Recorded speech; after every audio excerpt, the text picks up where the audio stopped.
Welcome back, everybody, to the deep dive, where we like to really get into, the nitty gritty of a topic. Yeah, dive deep.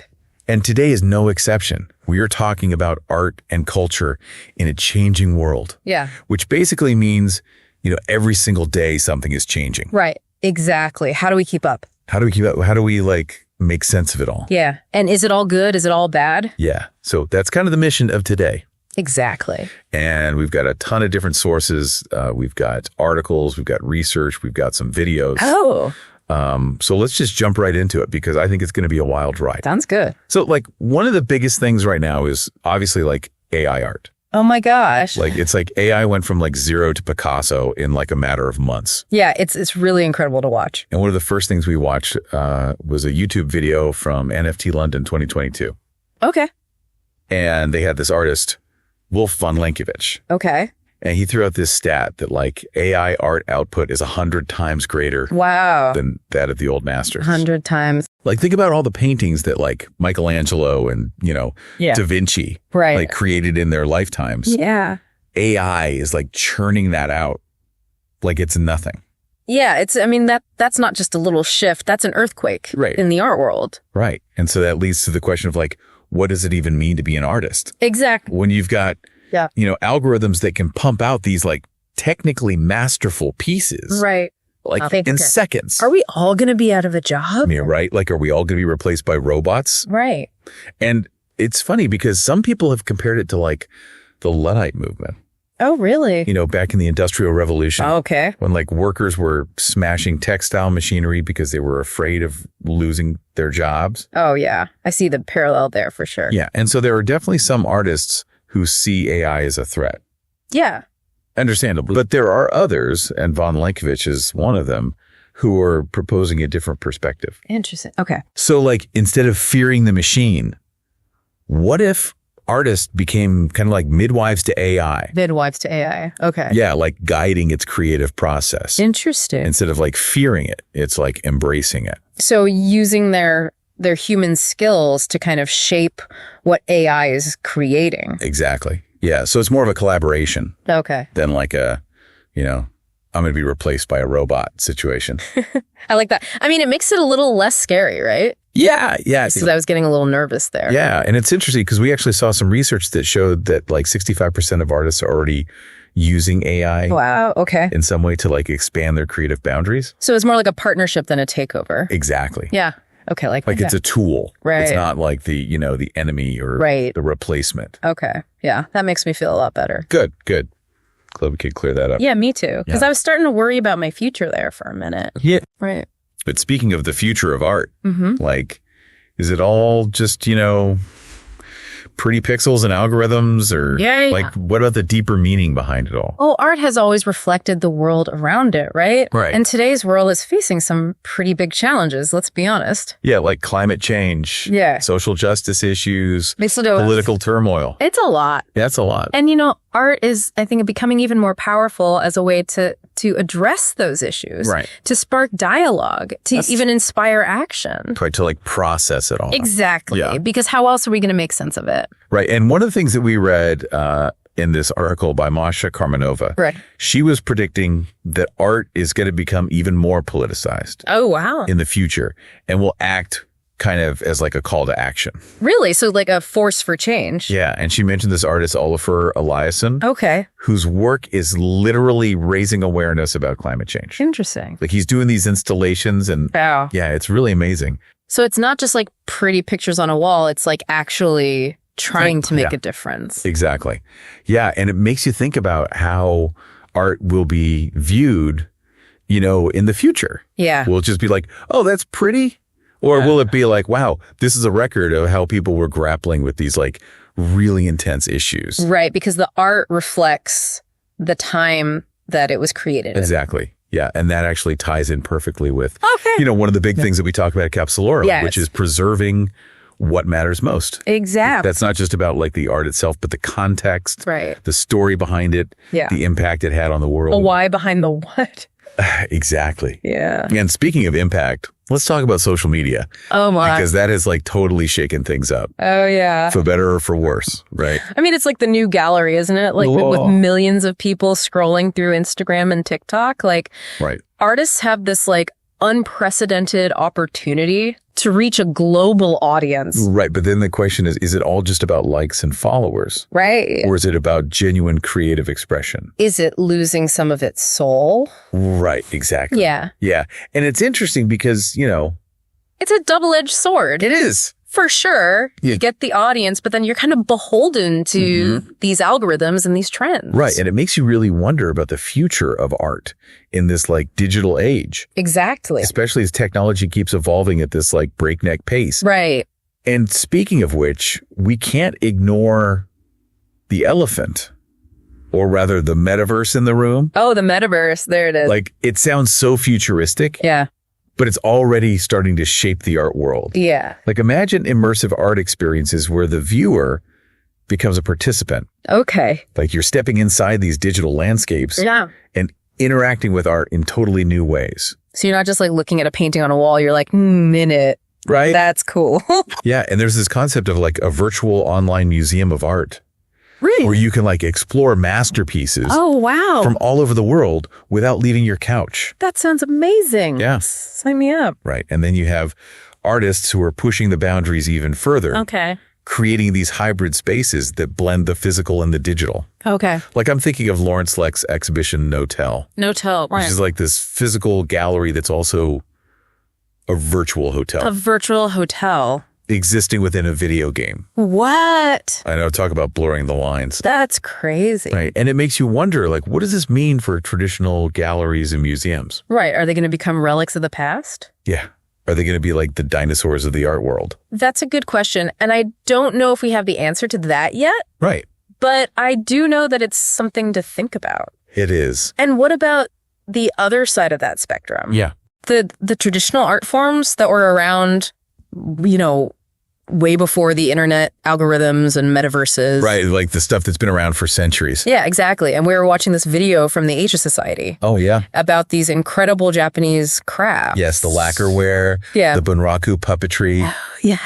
Even the ancient art of fragrance blending. It's amazing. Yeah, and it was kind of heartbreaking to hear this like 92-year-old gold leaf craftsman. Oh, wow. Like lamenting that he's like the last of his kind. Oh, gosh. Like centuries of knowledge and tradition seem to be slipping away. It's sad in a way. It is, yeah. And it makes you wonder if we're losing something precious. Yeah. In our rush to embrace the digital world. Are we losing the human touch? Exactly. Yeah. Yeah, like will future generations even know what it means to create something by hand? Yeah. With like painstaking care and skill. Yeah, it's a good question. And I think we're going to dive into that a little bit more when we come back. Yeah, sounds good. We need a little break to process all this. Yeah. We'll be back in a flash, so don't go anywhere. We'll be right back. Welcome back. So you're talking about, this tension between embracing the new and preserving the old. Right. Like, are we going to be a society of like digital robots, or, are we going to hold on to some of those like human traditions and skills? Right. And are those two things mutually exclusive? Right. I mean, can we have both? Yeah. And it's interesting because, we're talking about how these traditional crafts are like kind of disappearing. Right. But then we also kind of stumbled upon this idea that like technology could actually help preserve them. So explain that to me. Like, how can something as high tech as like 3D scanning help save something as ancient as the art of like fragrance blending? Well, I think it's about, kind of capturing the knowledge and the technique. Okay. So, for example, you can use 3D scanners to create digital replicas of like those really delicate lacquerware pieces. Oh, okay. Or, capture the intricate movements of those bunraku puppets. So it's like creating a digital blueprint of these crafts. Exactly. So that even if like the physical, tradition kind of fades away, the knowledge is still there. It's preserved. It's preserved in the digital realm. Exactly. And then there's this whole other thing with blockchain. Oh, yeah, blockchain. Which I know sounds even more futuristic, but it's actually all about... Yeah, blockchain is like this... protecting authenticity. It's like this buzzword that everyone's throwing around. And I'm like, do I really understand it? Do I not? Well, think of it like a digital fingerprint for each piece of art or craft. Okay. So it's a way to prove its origin and its ownership. Oh, okay. Which is really crucial in a world where, digital copies are so easily made. So it's like you can't fake it. Right. Exactly. You can't just like copy and paste it. It's like having a certificate of authenticity. Right. But it's digital and it's like tamper-proof. Oh, wow. Yeah. So in a way, it's like protecting those traditional crafts absolutely from being exploited or like ripped off. It's like giving them a digital shield. Wow. I like that. A digital shield. Yeah. It's like we're giving these ancient traditions like, futuristic armor. Yeah. To like protect them in this digital world. That's a great way to put it. But let's zoom back out for a second because we can't talk about, the future of art without talking about social media. Oh, yeah. Because it's like totally changed the game for artists, hasn't it? Yeah. I mean, in the past, artists had to rely on, galleries and collectors to showcase and sell their work. Right. It was like this very exclusive club. But now with Instagram and TikTok, they can connect directly with millions of people worldwide. It's like every artist has their own personal gallery in their pocket. Exactly. Right. But then the question is that always a good thing? Right. Like, is there a danger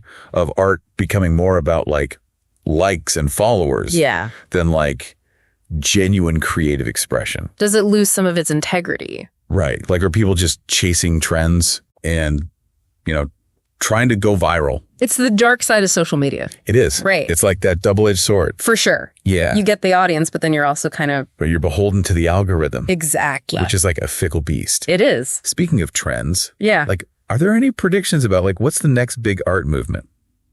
I mean, that's the million-dollar question. Right. Like, is it going to be all AI-generated landscapes and virtual reality installations? Or is it going to be something that we can't even imagine yet? Yeah, I mean, it's impossible to predict the future of art with certainty. Right. But our sources did offer some like intriguing clues. Okay. One theme that kept coming up was sustainability. Sustainability. So art that like really engages with environmental issues. Okay. And promotes a more conscious way of living. Yeah, that makes sense. I mean, the climate crisis is like one of the defining challenges of our time. It's a big one. Yeah. So it's natural that art would reflect that. Yeah, absolutely. And then there's this idea of inclusivity. Oh, yeah. Like artists from, diverse backgrounds and perspectives. Right. Finally getting the recognition they deserve. It's about time, right? Yeah, it's like the art world has been too exclusive for too long. It has. And speaking of shaking things up. Okay. We can't not talk about NFTs. Oh, NFTs. Those digital tokens that have taken the art world by storm. Right. They've been both celebrated and demonized. Yeah, it's like I hear people talking about them. Right. But I'm like, are they the future of art or are they just a passing fad? Well, basically, NFTs are like digital certificates of authenticity. Okay. And they use blockchain technology to verify ownership of a digital asset. Okay. So think of it like you own the original Mona Lisa. Okay. But it exists purely in the digital realm. So instead of buying a painting and hanging it on my wall, right, I'm buying a digital file and like showing it off on my phone. That's one option. But the real appeal for artists is that it allows them to sell their digital work directly to collectors. Okay. And it cuts out the traditional galleries and middlemen. So it's kind of like a power shift. Exactly. Giving artists more control over their careers. Absolutely. How their work is valued. Yeah. And while there are definitely some concerns about, environmental impact and market volatility, right, NFTs have undoubtedly opened up some exciting new possibilities. It's like a whole new frontier. Yeah. Right. And it makes you wonder, like, what other technological innovations are out there, right, that are going to like totally disrupt the art world as we know it. Exactly. It's so hard to say. I know. But that's what makes it so exciting. It does. It's like this constantly evolving landscape. And that's why, projects like Capsulora are so important. Right. Because as the world is changing at this, warp speed pace, right, we need ways to preserve what matters most. The stories. The memories. The creative expressions that like define us. Absolutely beautifully said. Oh, thanks. And I think that's a perfect segue into our final thoughts on this whirlwind tour of the future of art and culture. All right, stay tuned. Stay tuned. We'll be right back. And we are back for our final thoughts. The third and final act. It's been quite a journey, hasn't it? It has a whirlwind tour of the future of art. From AI artists to virtual museums, blockchain fingerprints. I mean, it's a lot. It's a lot to process. Yeah. But if I had to distill it all down to one key takeaway, I think it would be that the art world is at a crossroads. I think that's a really good way to put it. Yeah. It's a time of, like you said, unprecedented opportunity. Right. But also like a lot of uncertainty. Yeah, like we don't know what's going to happen. Right. Like, are we all going to be replaced by robots? Are we going to be, living in the metaverse? Are we going to forget what it means to make things with our hands? Right. Are we all just going to be like staring at our phones, scrolling through digital art? Yeah. I mean, one thing's for sure, technology is changing the way art is created, experienced, and even valued. Right. And I think that's one of the things that we have to keep in mind. Yeah. Like, it's not just about the art itself. It's about the context. Right. The story behind it. The why behind the what. Exactly. Yeah. Yeah. And I keep thinking back to that idea from Wolf von Lenkovich. Oh, yeah. About artists becoming like midwives to AI. Midwives to AI. Yeah. It's a really powerful image. It is. And it kind of highlights how human creativity is still so important. Yeah. Like, even if AI can create these like technically brilliant works, can it really capture the human experience? That's right. Can it capture the emotions, the stories, the meaning behind it all? Right. Like, that's the question. Yeah. That's the $1 million question. And speaking of $1 million questions, like the metaverse. Oh, the metaverse. Do you really think we're all going to be spending more time in virtual museums? I mean, it's not as far-fetched as it sounds. I know, but it's like, I don't know. I kind of like going to a museum and like standing in front of a painting. Right. There's something special about that physical presence. Yeah. And like the lighting and the way the paint, like. Yeah, I totally agree. And I think there will always be a place for that. Right. But I also think that the metaverse offers this like incredible opportunity to make art more accessible. Right. Like people who can't travel. Exactly. Or people who, can't afford to go to a museum. Right. Or people who are just like intimidated by the whole art world thing. Yeah, exactly. It can be a little stuffy sometimes. It can be I think it's cool that there's like this new way to experience art. Yeah. And I think it's all about finding that balance, right? Like the physical and the digital. Right. It's not about one replacing the other. Exactly. It's about like, both and. Yeah. And that actually brings us back to those traditional crafts. Oh, yeah. That we were talking about earlier. The vanishing artisans. Yeah. It's like those stories were so heartbreaking. They were. Like, it's a reminder that progress isn't always a good thing. Right. Sometimes we lose things along the way. Yeah. And sometimes those things are really precious. Yeah. Like centuries of knowledge and tradition. Right. Exactly. And it's like, are we going to be a society that just like forgets how to make things with our hands? That's a good question. Right. But then we also talked about how technology could actually help preserve these crafts. Right. Using 3D scanning and blockchain. Yeah. It's like we can create these digital archives and like protect the authenticity. Yeah. It's like weaving this digital safety net. I like that. Around these traditions. Yeah. So that they're not lost forever. Exactly. And who knows? Maybe this fusion of old and new will spark some like totally new art forms. Right. Like something we can't even imagine yet. Yeah. The future is full of surprises, isn't it? It is. That's what makes it so exciting. It does. And that's why I think, projects like Capsulora are so important. Yeah. Because it's all about preserving what matters most. The stories, the memories, the creative expressions. Yeah, the things that make us human. Exactly. And that's what this whole deep dive has been about. Exploring the forces that are shaping the future of art and culture. And recognizing the importance of holding on to what makes it meaningful. Beautifully said. I think we should leave it there. Yeah. But we would love to hear your thoughts. Yes. What resonated with you? What questions do you have? Share your thoughts with us on social media. You can find Capsulora on Instagram, Facebook, and YouTube.